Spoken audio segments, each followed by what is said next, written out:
Hi everybody, this is Maitreyi and this is Maitreyi Plays Games, and we are continuing our player interview series today with Gerry. As you've all heard me say a couple times now, there's this kind of weird, like, mythical quality about being a great GM and great game designer, but Gerry, I think you will also agree that it kind of doesn't matter how great you are unless you don't have good players. And you're only ever as good as your players. I have been very lucky to be introduced to what I consider exceptional players. So, in my quest to become the best GM in the world, I am talking to some great It's a players. good quest. Thank you, thanks. I feel like I'm really close. So I'm going to be talking to people to understand really sort of what stands out for them as players, what do you like, what resonates with you, what what engages you. And you're also an exceptional GM. And so one of the reasons I want to talk to you specifically is that, like, I feel like organically you're an amazing player because I've experienced your play style as a player and GMing for you, and that was awesome. But I've also experienced sort of the other side of it where you interact with me as a player. So I think you have a really interesting perspective on play styles that I'd love to get your take on. Sure. Thank you for that warm, heartfelt introduction. That was great. Hi, I'm Gerry. I like to play RPGs and I like to play video games and things like that. Yeah, I don't really have an online thing. I just have my friends and my Discord groups, and I'm making more friends all the time. Which is where we will start our show with being friends online and who met during the pandemic for gaming, which is great. If there are socials to share, there will be in the description box for people to check out. The first one that I'd like to ask everyone, just to kind of get a little bit of context, do you have a favorite setting, favorite work? You know, I don't know. I don't know that I actually have a favorite setting. I've kind of have a little bit of trouble with science fiction as a setting. That's totally fair. I don't know. I don't. I would be in a science fiction. I'd love to be in a Star Trek game or a Star Wars game with someone who knew, and regardless of system. But to run, I've just never figured out how to make any story inside of an IP, because we are. I just have trouble figuring out how to tell that story or finding things for characters to do in an established sci-fi setting. But you feel like as a player, you that barrier might not be there. Right. And most sci-fi games that I ever was exposed to were IPs, right? There was the Star Wars game. I loved the rules. I loved the the West End Games version, and I loved the source books and all this stuff, but I just couldn't figure out what kind of adventures to do, or how, I was so locked into the movies in my head, I just couldn't figure out how to create a new story within that. Sure. And I loved the Robotech cartoon, and I loved the Robotech Palladium book. Nice. The art in it was absolutely killer. Kevin Long, chef's kiss. Mwah. You're out there, Kevin. You rock. His art was incredible. He did all the art for the Rifts books as well, for Palladium. He did a bunch of other stuff, but those Robotech books were amazing, and the rules were, okay. They were pretty good, considering that we're talking about the 1980s here. So they were D20 based. They were very similar to first edition D&D. Sure. But I was just so stuck in the show, which I loved, that I couldn't figure out how to make an original story with original characters inside of that universe. That's really interesting. I think that's why I bounced off of sci-fi, because it was all essentially IP. Now, something like Han Cluster, which I played once, incredible. Like, because it's not, there's no associated movie or it's an original science fiction setting, Right. suddenly that's something I can wrap my head around. Like, and that was, That's yeah, so interesting. yeah. For me, I actually have found that, and I think that this is because um I don't know a lot of science fiction tropes very well. Like I haven't watched a ton of science fiction, and the sci-fi pop culture that I tend to like consume is very character first. Like it's Hmm. Battlestar Galactica, Firefly, The Right. Expanse, like all of these really character first stories. Altered Carbon, Yeah, another good Altered one. Carbon is Yeah. is so great. Yeah, yeah. And the Eclipse Phase game is basically Altered Carbon, by the way. Oh, It's so good. It's so I'd good. probably Oh my like it god. then. Yeah, I cool, cool, it's cool. super crunchy, but the world is Altered Carbon. It's Ah, amazing. It's really, really great. And I have a friend that I want to like badger into running a game for me. And for us. But anyway, so like I have struggled with sci-fi for similar reasons, but I've actually found um comfort in existing IPs rather than being unable to tell a story with it, because it gives me access to tropes that I don't really have otherwise. mm, And like a broader sci-fi like Cluster, which I'm familiar with, also kind of works for me because I'm able to relate it to the Fireflies, the Battlestar Galacticas of the world. right. Because generally, I don't really have a frame of reference for sci-fi tropes the way that I do the Lord of the Rings tropes and like all that shit, you know? So I am um really keen to run The Expanse, which I played for the first time recently, because for the first time, I am feeling like I might have the opportunity to run sci-fi with the same kind of robustness that I would generally run traditional fantasy. Mm. And it's because The Expanse exists as such a rich world that I know. But so basically like the same issue as you, but like Hmm. opposite reason. Yeah, well, and I mean, a lot of that too is, and I never even really answered your question because I didn't give you my favorite setting. I gave you my least, or, uh, What your least favorite? yeah, what does that say about my psychology, I wonder? But I think that, yeah, I don't know that I do have a favorite. As I say, and there's a very specific reason why I've bounced off so many sci-fi games. Right. I love sci-fi. I love, um, I love everything about it, and I love superheroes, right? Which is ironic because essentially Nice. superheroes are sci-fi, really.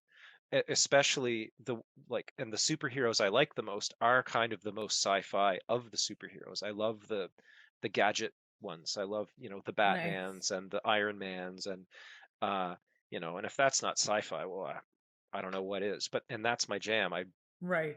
bloody love superhero stories because they're pulpy and because they're iconic and because they're larger than life and because they're soap operas. It's just got it's got it all, right? So yeah, I shouldn't say I don't like sci-fi games. I just have bounced off of many of them in the past and I've Right. struggled More to, traditional sci-fi. It sounds like doesn't yeah, resonate as much with you, but you dig supers. That's awesome. yeah. That's unique and wonderful. I very much want. There's like 3 game systems that I want to ask you about that I'll do after this call. Now that Okay. you mentioned supers, I'm like, oh Yeah. my god. Yeah. Well, I really Uh, want to play Masks. I haven't Moss played it is yet. Moss is That's cool. yeah. Moss is cool. I actually really like Cipher for supers, and especially like your version of supers, which is more gadgety. Mm, Like Cipher feels like it would work really well because one of the key mechanics in Cipher is getting one-time use gadgets effectively. My next question then is: do you have a favorite system? mm. I have to be Savage Worlds. I have to be. I haven't really played that many systems, especially. I mean, I took a 20-year hiatus from playing RPGs, and my entry back in was Savage Worlds, so I've played one PBTA session. Sure. I've played Sword Without Masters twice with you. I It's played, great, by the way. yeah, that's so unique too. And Mm. I've read the book for Fate Core, but I've never played it. And what's the other one? And I've just heard about so many other ones, and they all sound fantastic, but I've never played them or run them.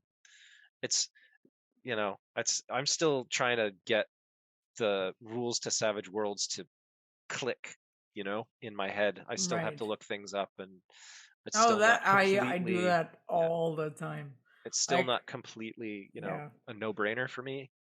Yeah, no, I don't think any system is a no-brainer for me, so it's fine. I rely very heavily on my players to like know their shit and to Yeah, help me look things up. yeah, and So and our gameplay is very collaborative. I rely on pulling things out of my ass as Oh, well, there you big go. time. Yeah. So what is it then about Savage Worlds that resonates so strongly with you? Oh, well, I like how flexible it is. I like how, you know, you can use it to tailor it to whatever type of thing you want to do. And you can even do that on the fly. Like you can, if you want to make a tonal shift in the middle of your campaign, you can just say, right, we're in the dark. We are now moving from the slapstick of the Ewoks to the more serious, somber tone of Han Solo going into the carbonite, right? Like and you Nice. can change the subsystems that are in play. Like you can just say, right, gritty damage is on the table now, guys, and we're moving into a more consequency kind of thing, and you can just see the tone change, and you can see people start to look at their character sheets and go, oh crap, what do I have here that I can bring to bear to get us through this kind of thing. So I like that. I like the way it's written. I like the art. I like how easy it is to read. I remember when I love the game I probably played the most before I went on my hiatus was, it would have to be Palladium's Heroes Unlimited or Nice. Ars Magica, and fourth edition Ars Magica. And then fifth edition came out, and I found the book bloody hard to read. The font was small. It was yellow, dark yellow letters on a beige paper, and I was just like, "What? What? I All the hurting my accessibility eyes." parts of my brain are just like Just what are you doing?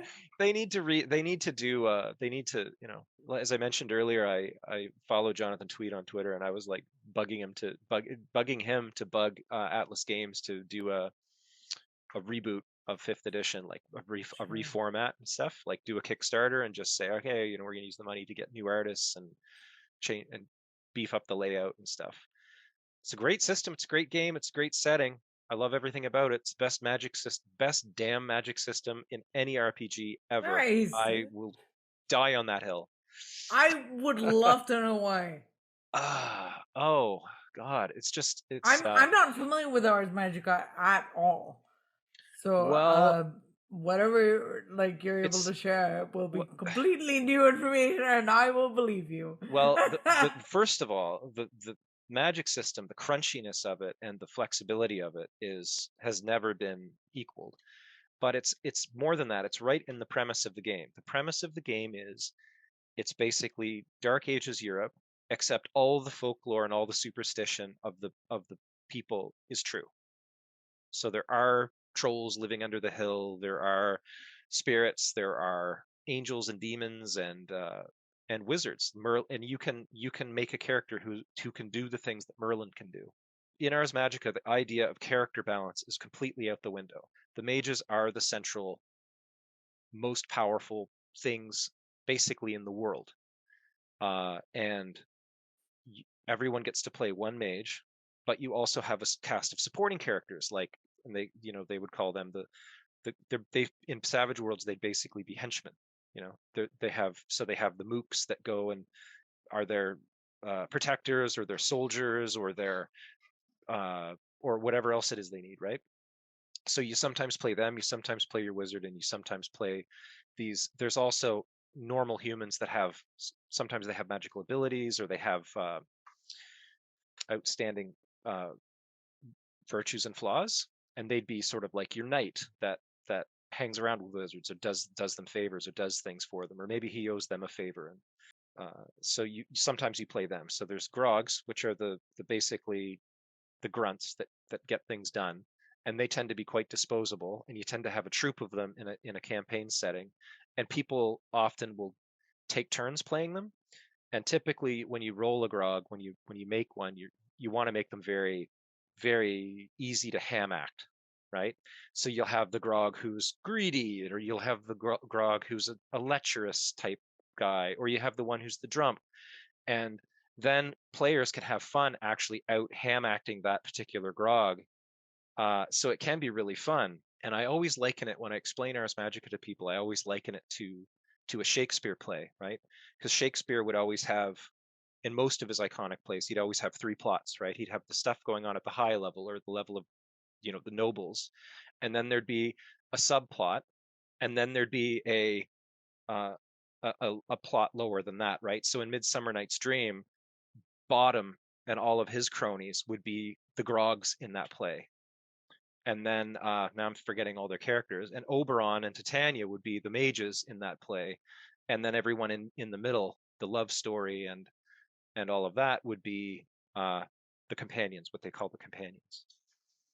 That is so cool. That is so cool. I'm so interested in some of these other systems that have game mechanics that directly tie into the narrative mechanics, Mm, like your Fate cores and your PBTAs, sure. where it's no, according to the rules, because you rolled this dice, this tonal thing is happening now, or what's that game?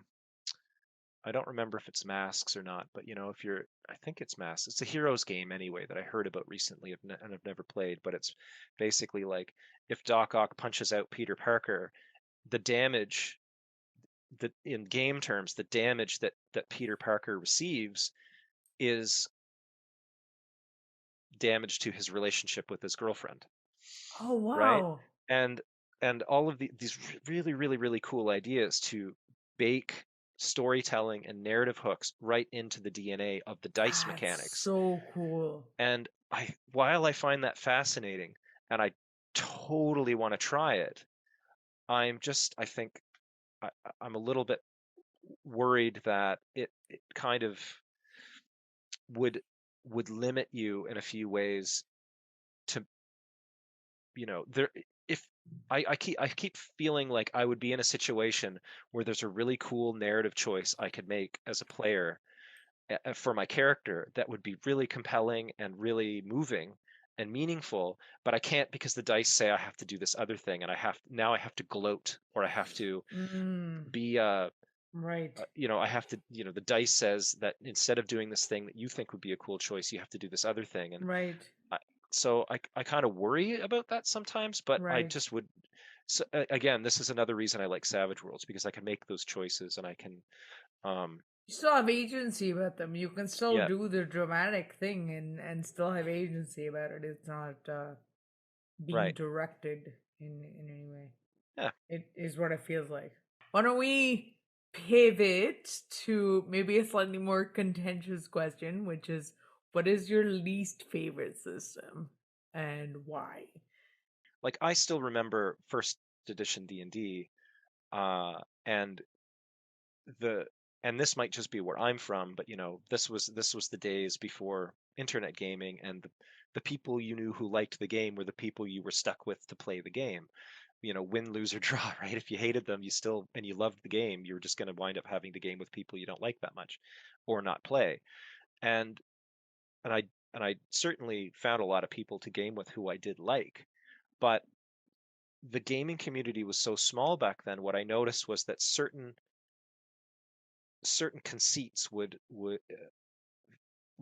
kind of be associated with a certain game. Now that could be different in a different town where that particular meme didn't take hold. But what I always found with D&D, especially first edition D&D, was that the idea of okay, this is a game. There are winners and losers in a game, and I'm the dungeon master, and it's my job to win and make you lose. So this adversarial sort of binary setup was it's DM, and their job is to screw over the players, and the players, it's their job to be very suspicious of the DM, and like not whisper their plans to each other, because if the DM hears, they might you know retool things, kind of.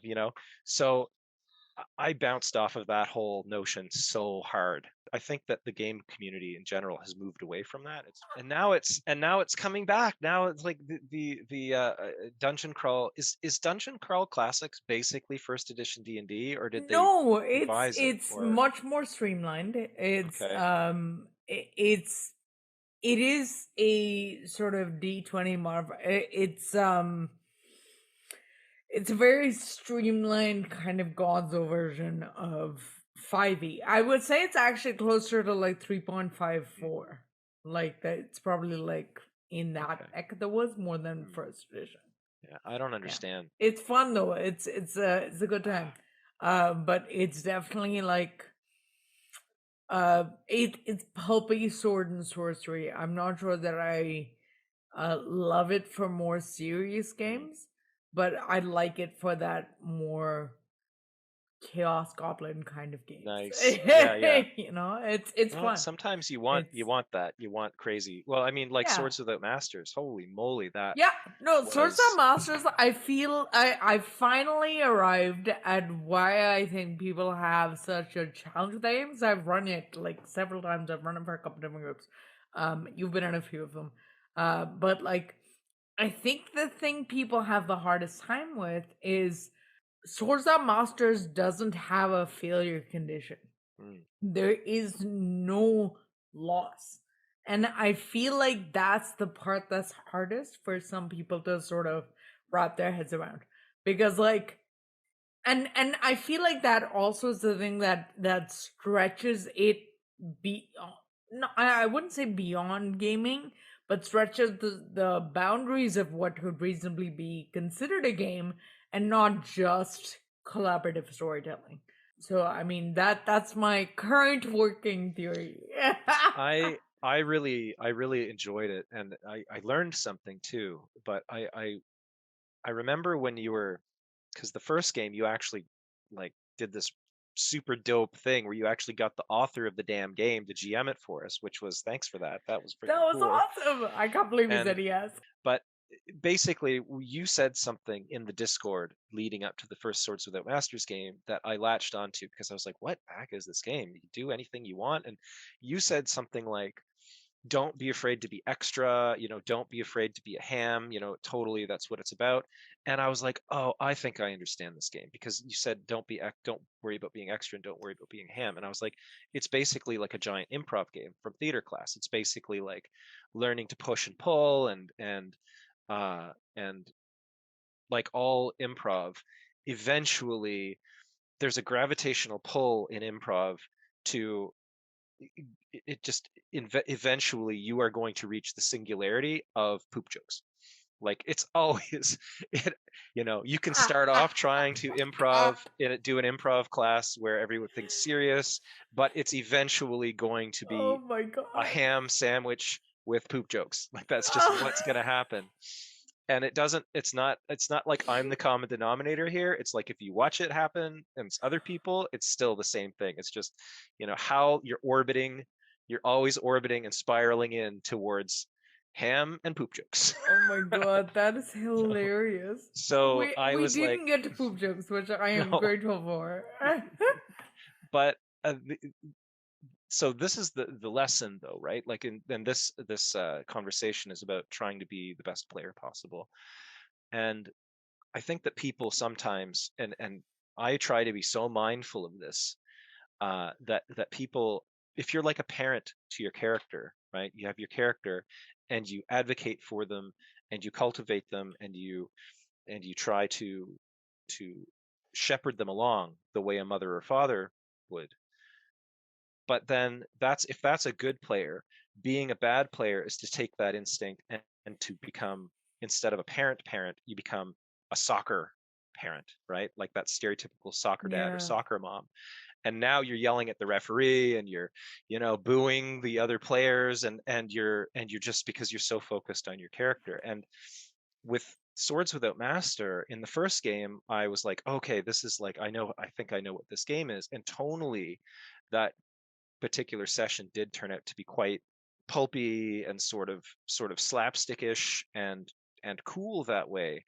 And then when we went to do the second game, I think that I got so stuck in that mindset and wanting to have that same experience again that I completely failed to realize from the very outset. I completely failed to realize that that particular group and that particular table was much more was interested in using the rules to tell a different kind of story. And tonally, it was right from the off. It was tonally much more of a character, uh, melodramatic kind of thing that people were going for. And there I was like a clod. Here I am with my slapstick guy again, because I that's what this game is. That's so funny that you say that. I did not get that from you at all. Well, I cottoned on to it like about halfway through. I was like, oh, I'm kind of being a little tone deaf here, I think. I mean, not a lot, a little. See, And it was a I, learning I thing think for that's me. a testament to what a great player you are, Jerry. Like, because I mean, if you were able to be self-aware enough about it to like modify your playstyle mid-game, Yeah. and it was a game that I ran, and I don't remember you being even like a little disruptive in character or out, and like fucking no disruptive players, man. I wasn't you trying know. to be, I know, I certainly don't think I was being disruptive, but I do think there were times that I was a little bit discordant, right? Maybe I that's the was like, better word for it. yeah, I was I tonally not didn't catch that from jibing you. with I wasn't weaving the same tapestry everybody else was for a little while there. Right. I'm glad. I hope you found your way back. It sounds Oh, like I you did. did. Oh yeah, Cool, it's because fun. I didn't feel that from you like as the GM, and I feel really bad now. Like No, I that's good. should have done more to tar you in. Uh, no, Yeah, you did great. It was still really, really it was fun, so but much fun. It that was a was, lot of fun. but you're always learning, you're always trying to do better, and that's just a kind of story I thought of that was along those lines, just something recent. That's cool. That's awesome. Thank you for sharing that. Okay, my next question for you is sort of tangential to this because we have talked about it a little bit. How would you classify your playstyle? My play style, gosh, I don't know. Uh, I think. Do you have a theory on that? I do, See, but I would okay. love to hear yours first. As I say, I like story. I like to discover things. I like, I like this. I like a character who has somewhere to go. They have some self discovery to do, or they have secrets to reveal, or they have secrets to uncover. Sure. And that's the kind of fiction I like in general. That's the kind of, that's why I love, I mentioned earlier, Altered Carbon. That's why I love that first season of that show so much, because you're he has a mystery to solve, but you also, as the audience, you have a mystery to solve of who this person is, like what's his backstory, what's his, and you get all these flashbacks and all of these reveals, and just a very layered, many layers of story to that story, and it's just so great. And the social commentary in it is incredible on that level alone. So uh yeah, so as a player, my play style is to try and learn, like, you want your character to not you don't want to know everything about your character. I don't want to know everything about my character when they're level 1 or starting out. I don't want them to know everything about themselves. I want them to be growing into that as they go along, right? So I freaking love that stuff. I'm all about that stuff. That's awesome. And actually pretty close to what I thought. Yeah. So my uh sus of you as a player is um very collaborative. You're very story focused. But you Mm, are very collaborative. And what that means to me is you understand your character's intentions and motivations incredibly well. Uh, but that knowledge kind of allows you to draw the other players into the game and for you to sort of be involved in other people's stories. So that's what I mean by collaborative at the table. Like, I don't mean it nebulously, I mean it in a very like quantifiable, like actionable way, is that Right, you are very active with other players because you have a grounding in what you are playing. And that's right. the sense I get from it. Yeah, no, and I'm a people pleaser by nature. Oh, that's So weird. What's that like? Tell me. Moving on. uh, we've kind speaking of of therapy, Yeah, we've actually kind of covered like a few of the other things I wanted to ask you just in our organic discussion, which I kind of thought would happen. So I'm fine with that. Uh, wanted to wanted to know if there was any memory that you have, one or several, of like something really memorable that a GM has done. I did in Tracy's Han cluster game. She did so many cool things. I was just overawed at how she is able to move the spotlight in such a deft way, because I think the name of that one shot was the reunification one shot. Tracy, if you're watching, I hope I'm not getting that wrong. But anyway, it's Han cluster. It's a one shot, and you are spread out all over the solar system, and you're doing all these different things, and there's a lot of spotlight moving, and the alacrity with which at which she does that, and the everyone gets their turn, but no one is cut off. And I would feel it was very, very well done. And I struggle to do that myself. It's the people pleasing thing again. But if Yeah, somebody is kind of taking up maybe more than their fair share of the oxygen, I always have trouble doing so. I don't always know what to do about that. And it can be it can be a real challenge. So if I ever wanted to run a one shot at a convention, that is something I really need to get better at, and I really yeah, need to keep the story moving without it feeling like you're tasing people with a cattle prod, right? sure, And to sure, keep the spotlight moving around without making it feel like you're uh you know, you have an hourglass in the background flipping over. yeah. So, but man, it was just absolutely impressive how That's well awesome. it was done. Yeah, it was incredible. That's really, really And cool. I need to figure it out because, if I ever want to run a one shot at a con or do anything like that, Yeah. that's like it seems like that's like the big thing to work on. Yeah. Yeah. Yeah. That's a great one. That's definitely something I want to work on as well. I think we could all stand to be a little bit more intentional about that. So that's great. Thank you for that, Jerry. Yeah. Um second no second was I don't even know where we are anymore, but I think you kind of already answered this, but do you get to play as often as you would like? Oh, no. God, no. I don't even have a weekly game. I don't have a weekly game group, and these people have like multiple weekly games, and I'm like, damn you. Uh s- Sucks. Well, We'll get you but in more with games. but with online and with, signing up for one shots and getting getting to be known in a gaming community or more than one gaming community is definitely a part of that. The people I used to role play with, my sensibilities have changed from those days, from the early 2000s when I had my Ars Magica group. They're kind of doing the same thing that they were doing before, and I want to try different things. So it's kind of like, Sure. and they're already in established groups, and they have all the free time is already swallowed up by other groups. Right. So, but yeah, thank God for online. And what a great time to get into this hobby, because Right? what I was saying earlier about D&D and how, or Vampire, and how rather than just see the one guy in town who plays vampire and they decided it's a PvP game and be stuck with that and have that as your only example of how that game is played. Now you Right. can go on YouTube and you can see a million people play that same game and have a million Yeah. ideas about how to Yeah. run a story or the kinds of stories you can do.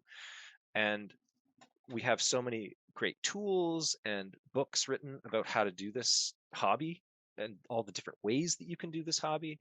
It's just like it's just a completely different world of possibility now. It's I awesome, agree. awesome, awesome, Yeah, awesome it, time to it get into it. really, really is. And I'm a big proponent of games online. Like, I have only been able to get into this hobby as much as I have because online play has opened up the way that it has.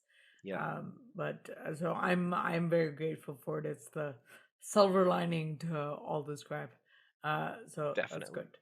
And the Um, internet with the publishing side of it too, right? You can, if you have ideas or you have some kind of homebrew thing you did, you can yeah, share that with other people so much more yeah. easily. It's just so cool. It is.